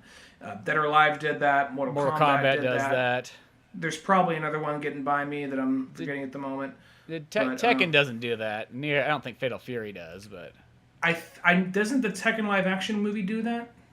ooh, the Tekken live action movie might. Can't remember. The Tekken animated movie definitely does that. They go to a secluded island. Oh, that's right. Yeah, they go there and they do it. Okay, that makes sense. I was wondering if that one did. At some point, they release raptors upon people and all that. So, this one right here, though, I've actually literally heard a complaint about this, and this just says to me, someone who probably doesn't play Street Fighter, doesn't play video games, or just doesn't fucking get it. One of the complaints was this movie is really just kind of there's loosely a story going on, and then it's all strung together with fights, which that's not wrong, but what the fuck do you expect in something called Street Fighter? It's literally reasons for, because it kind of gets in a moment for everybody to have a fight. Yeah, maybe not fighting each other, but everyone at least has a fight. Like Cammy has an assassination at the beginning. DJ's knocking around some thugs. They go say, "Hey man, just so you know, there's some guy named Bison's coming for you." Oh, they're coming after me. Oh damn, that's kind of an honor because they know that they're after me and all that. So then. And then right there, they like, "Sid, we got a robot right." Yeah, stand right here. And that, like, all the robots like, "Oh, let me just move my way out of here." And then Chun-Li fucking kicks his head off. The surveillance robots. If they're surveillance robots, don't just fucking put like a slap another piece of skin on the side of their fucking face. So, yeah, you can see it's a cyborg from like a mile away. Yeah, that's just one little thing. So it is kind of like, and then like the whole part with like with Blanca and Zangief, that whole scene. That was literally just like Balrog just got the order from Bison on some exposition. Like, okay, cool, we know what's gonna happen next. Meanwhile, everybody look over here, there's a fight! Yeah. And then after that fight, we just kind of move on to the next scene. And that makes sense, though. I mean, I could sort of see what anything else, I would kind of get it. But for something that's Street Fighter, like, no, that makes total sense. You got a reason to get all these fights in there. It's more about the fighting, first and foremost, about this thing. And I'm gonna say this though, with Asian movies, and this is why I think I'm drawn so much to them, is that a lot of those movies always have, and this is like the last 40 years, they're filled with way more action than there is actually storytelling. But the weird thing is, I feel like I can almost get more out of a lot of those movies without having to like sit around and talk a bunch than sometimes American movies. And that's how I even feel of Street Fighter 2. It's like, I get like a lot out of this movie. Like, they don't have to sit down and talk and, explain their feelings and all this kind of stuff. Like, I can get it. Like, if you just show me some panning shots of fucking Ryu out in the middle of the mountains in fucking Southeast Asia, I get a lot out of that. And that's almost how I kind of feel. It's like, you get these characters' emotions and things like that, but they don't always have to say something. And I think it uses that kind of well in the movie. And it's one of the ones, maybe it's like also too, I have this knowledge of Street Fighter just from all the games and all this stuff, and it's kind of built together. So maybe like when I look at these characters, I see a much broader approach than somebody who maybe just watches this movie. It's their first time. They don't know too much about Street Fighter. They don't know its legacy and so on. Maybe that's all they see is I just see a bunch of like fists being thrown and, couple bit of like chit chat in between. I will say though, this movie manages to. It's not really a whole lot going on in the story. It is pretty straightforward, but it doesn't need to be that. It doesn't need to be all that complicated. It just needs to be. I will say it's kind of weird how Ken's just waiting on Ryu. It's just one of those total like, I miss my boy, I miss my bro, but how he's just kind of waiting on Ryu to come back. Because it's really like, what's Ryu doing? Ryu's just chilling. He's just walking around, minding his own business. Like a good just chilling, not doing like a good hippie. And then Bison's looking to recruit whoever he can, and then Guile fucks it up. Like, hey man, I just want to let you know someone's looking for you. Oh fuck, he followed me. And that's kind of the movie when it gets down to it. No, yeah, I mean that totally is, and it's like Ken, but like see, you get little story things like what's Ken been doing this whole time? Well, he enters like every tournament, like almost if this movie was a modern movie, Ken would be like the master champion of like the UFC. That's kind of who he is. He wins every American and so on. All the official tournaments, Ken's the winner of them all. And there's just no challengers for him left. He's at the top. There's nobody for him to beat, but the guy he trained with is the one guy that he wants to battle again, like as a rivalry. Yeah, and I'm not trying to bring the movie down by any means, because this is probably one of my favorite 90s anime movies. I'm just thinking it's like, it is a very straightforward story with not a lot going on, but that's totally fine, because the animation's great, the action is great, and it really understands all these characters. And so much so that the games actually took from this movie. Yeah, exactly. That's like I think the Eliza character, that comes from this movie as well. There's just all kinds of things. And even the cool thing, too, is do you think about the flashbacks when, like, they show Ryu and Ken training, and they almost have the look of the Street Fighter 1 game in it. So, this movie's almost made with so much love for it's amazing. It's made with so much love for the source material at a time when these were just games. You know what I mean? They weren't, like, more than that. Like, nowadays, video games are, like, they're beyond movies. You know what I mean? Like, you can't get, as much as I love movies, you can't get sometimes that same like emotional experience and story-driven kind of story as you get in a video game in a movie. It's just there's something to be said about how much can be from a game. But at this time period, I mean, yeah, it's literally a game where you show up in the arcade, put a fucking quarter in, choose who you think looks coolest, and fight each other. And it's got cool graphics and, hip music and special moves and so on. But that's, for the most people, that's all it was. So the idea is just to take this and really flesh this out and make it what it is and make it what becomes the legacy and make it what Alpha becomes and so on. That's cool. Like, you know what I mean? And at the end of the day, like, I think about that, I'm like, if you consider just like video game movies, like, both animated and live action, this might be like the ultimate representation of both of a video game movie, as far as being just a perfect movie by itself, and then also just being a perfect adaptation too. Yeah, like I can't really find a whole lot to complain about. I mean, there might be one or two lines of just like really forced exposition, like my legs, I can't move them, like something small like that. But at the same time, though, it's an anime, so I get that. I kind of expect that. So I really can't find a whole lot. Watching this movie again, I really cannot find anything really to complain about realistically. If I was, I feel like I'd be nitpicking, Oh, I totally agree too. Like, I really, like, at the end of the day, to me, this movie's pretty much like a perfect movie. Like, there's nothing really, yeah, it's nitpicking. And I always feel nitpicking, I don't even think that affects like a rating, in my opinion, in the movie. Like, that to me, you can nitpick about, all kinds of little things, but does it really affect the core movie? No. Like, it really is just like a total awesome movie. And every time I watch it, it takes me back. Because this movie it was just a big moment for my life. I think of it in the early, it's probably the first like adult cartoon I ever saw. I don't think there was anything else I saw before this. Because Ghost in the Shell came later on. Cowboy Bebop would have came later on.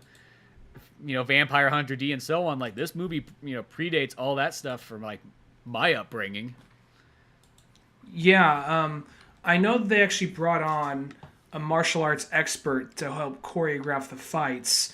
And I was going to say, I don't think they were rotoscope, but they probably had to use, like, it wouldn't surprise me, the way how smooth all the transitions looked, it wouldn't surprise me the least bit if they actually recorded, like, an actual fight scene, like in live action, and then use that as reference throughout the fight. Oh yeah, they probably did. I mean, like, you can sort of do like rotoscoping without doing rotoscoping. I mean, like, even Disney and stuff, they do that all the time too, and like Warner Brothers and whatnot. Like, they sort of act things out, and they don't like necessarily, like, draw straight over it like rotoscoping does, but they would still use those references and probably have like a playback footage of martial arts and so on. I bet. See, that's the one thing about like Japanese movies and anime movies is very, very rarely do they have any really sweet special features. And it's kind of a bummer, because I would love to see special features on lots of these kind of movies. It's kind of funny, because they actually did a movie video game for PlayStation for this. Which is kind of like, isn't it already the pre-existing game? Well, what's the weird thing is what it is? It's also on Saturn, too. It's like a Sega CD style game. So you pretty much... so dodge left, dodge right, that kind of thing. You play as the cyborg, and you have to go out and scan all the fighters. And yeah, you probably press or X, Y, square, whatever, up, down, left, right, and you make the movie go on. And then the very end battle is you play as the cyborg versus Ryu. Mm-hmm. In a regular Street Fighter 2 battle. So it's kind of like, almost like when you hear it like that, it actually sounds like, oh, okay, well, that's a little bit more than I thought it was going to be. So it's like you're playing as a cyborg, and you're trying to just watch from a distance without being noticed mostly, and you have to push buttons to make the play on and continue. Yeah, so it's like, when I hear that, it's like, okay, I mean, it probably isn't that amazing of a game, but it's, by being that different, I'm like, oh, I'm kind of intrigued. You know what I mean? It's kind of like, did you ever play the Street Fighter, the movie game, like the Jean-Claude Van Damme one? Where it almost looks kind of like Mortal Kombat. Yeah, it looks just like Mortal Kombat. They use the digitized... People tell me it's a very solid game. Yeah, I have it for Sega Saturn. It's one of those ones that, like, it actually is way cooler than you'd think. It plays pretty smooth and everything. I mean, like, yeah, it's not as good as regular Street Fighter, but it's still one of those ones where you're like, that's kind of cool. It's just like a very alternative Street Fighter. And, I mean, all the characters play the same. I mean, Ryu plays the way you expect him, so it's not like you feel like it's anything different. It's just got cool digitized graphics. And, I haven't played in a while. I should whip out that fucking Sega Saturn. And to give credit where it's due, because I said they actually enlisted actual fight choreographers, and I'm going to butcher this name, so I apologize. Kazuyoshi Ishii and Andy Hung. That's cool. Ishii. I'm going to assume that's Ishii. And Andy Hung. There was two guys who choreographed a lot of the fights. So, yeah. See, that's pretty sweet. So, I mean, you could just see there was just a lot of quality put in this movie that you really just don't get that often in anime / cartoon / anything. You know what I mean? For that matter. I mean, like, you know, they were putting a bunch into it. I didn't even look up how much they spent to make this movie, but I bet you it's still a pretty penny comparative to, like, other flicks. Let's see, what's it say right here? Waiting. This of course, it doesn't Street fucking Fighter. say it. They're like, it's Japanese. It's not real money. I couldn't find a lot of information on this movie, probably because it was before a time where it was a lot of it. Well, I mean, stuff was recorded and kept back then, but at the same time, it was probably like, oh, this is some Japanese thing that people aren't probably going to really care about. We're not going to take the time to translate it, and they never probably sent the time to send the files over to be translated. So it's kind of like more word of mouth things that probably came overseas.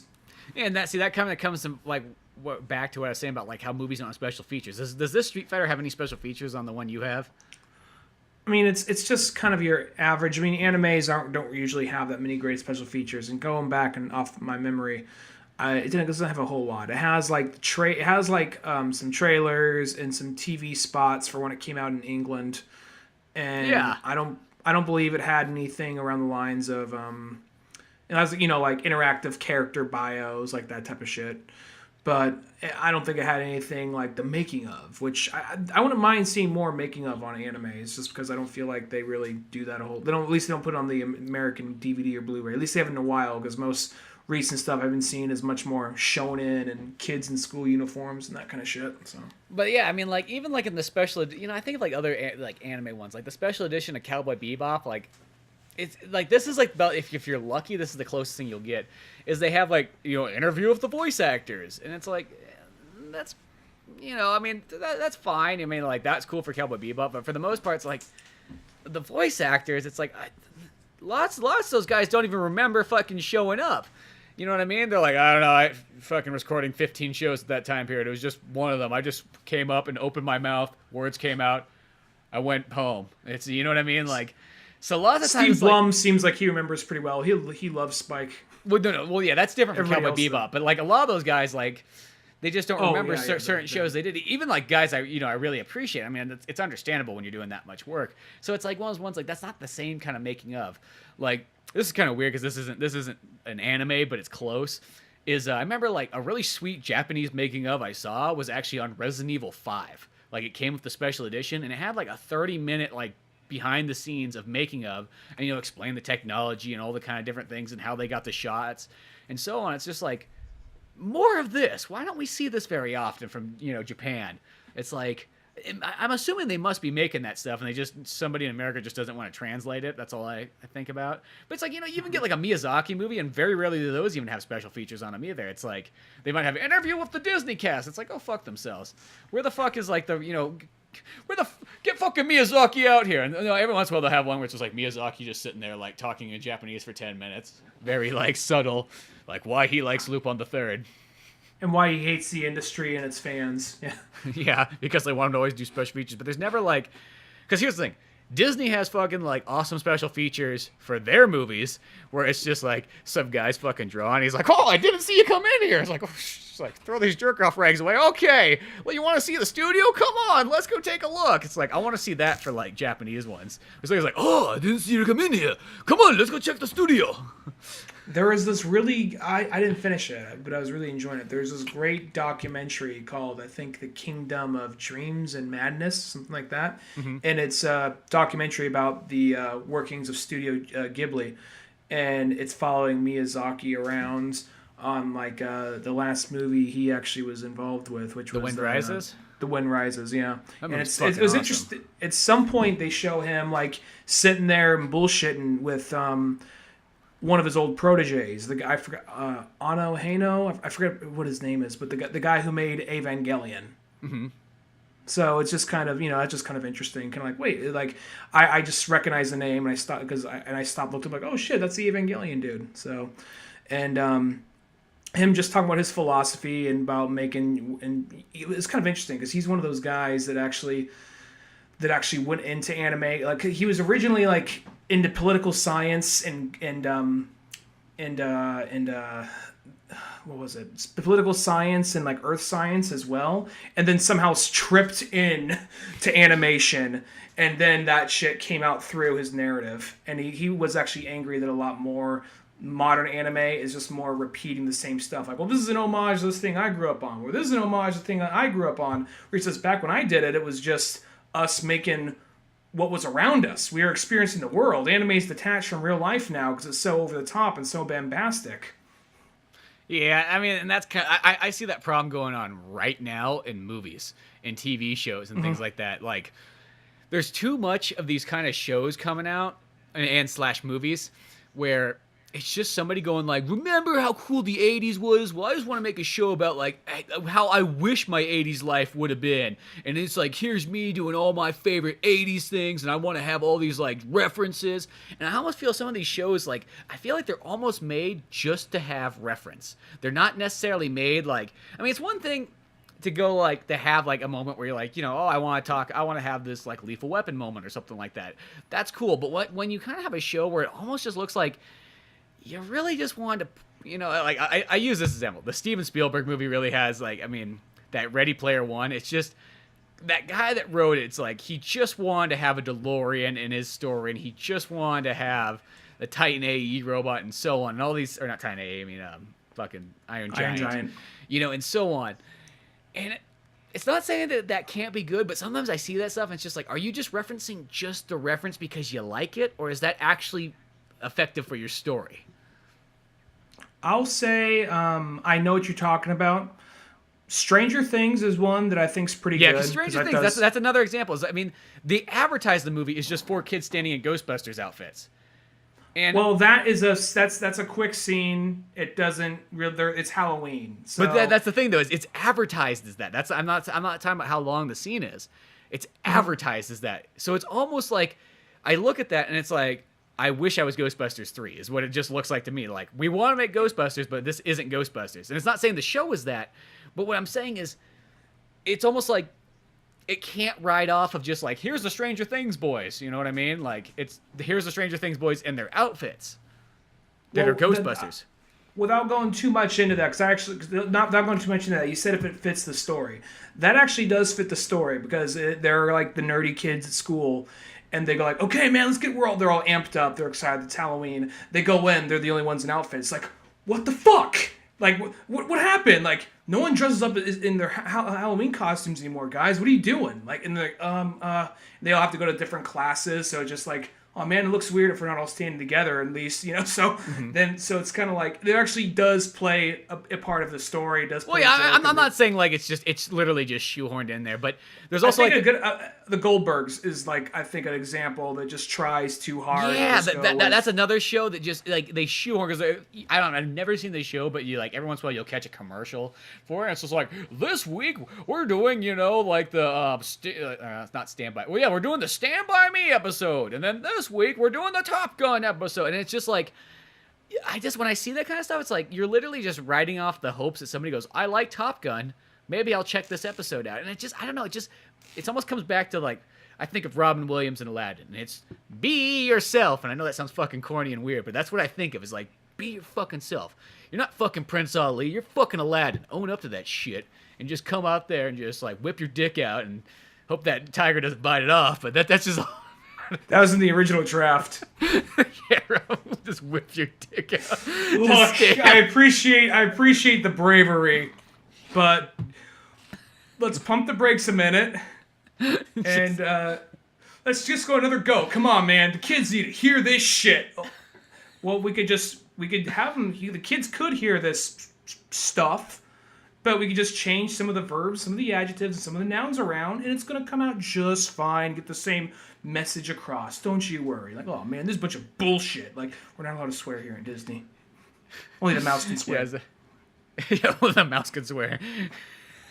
You're goddamn right, motherfucker. But you know, it's like there's that Seth Rogen show that I see the commercials for at the movie theaters, and that's all that show seems like. They just want to reference 80s things all day long. It's like, What's is the this Seth Rogen show? I can't remember what it's called, but they just show commercials for it left and right at the theater, and yeah, it's just like literally, it just feels like it's just full of references. Like that's all the show is about. It's just like let's just reference '80s things all day long, and I mean like.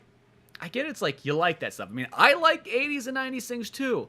You know what I mean? But like, I feel like if I'm gonna make a reference, like I want it to be like it fits, like it's a natural fit. It's not like a shoehorned in to almost get more sales. Because that's how a lot of times references feel.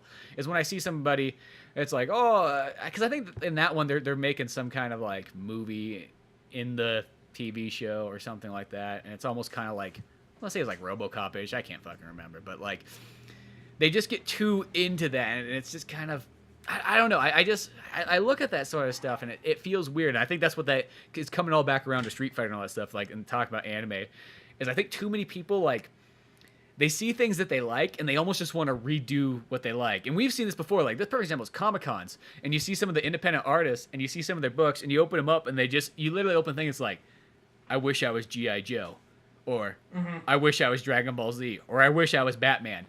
And I just feel like stop referencing things. Just be, once again, be your fucking self. And like, if you got a good reference that does work, cool. There was a time and a place where it can work marvelously.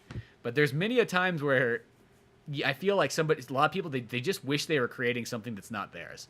But they don't have the licensing for it, or they have to go in some kind of weird way about it. And I don't know, it's just odd.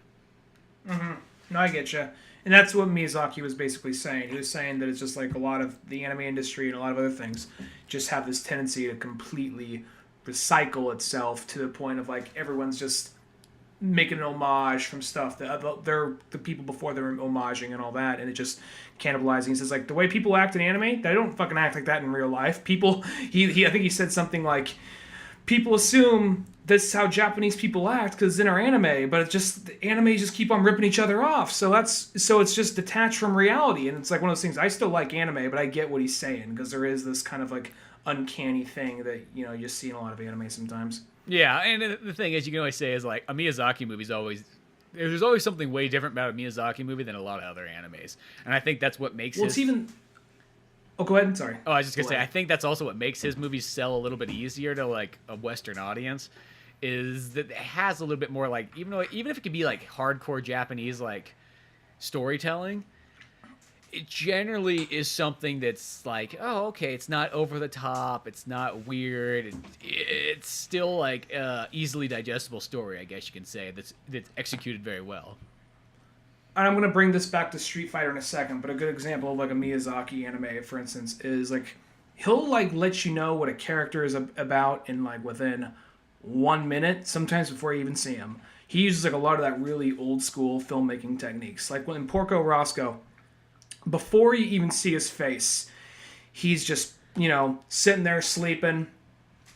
You see his feet stretched out on like a table. You see booze, you see cigarettes, you see pictures, so right there, and just he's like, hello, yeah, we see he's by a plane. We already know everything we need to know about that guy just from that scene. And while he's talking to the guy on the phone, you see with his legs, he kind of picks the table up, kind of adjusts it slightly, and puts his legs back on it.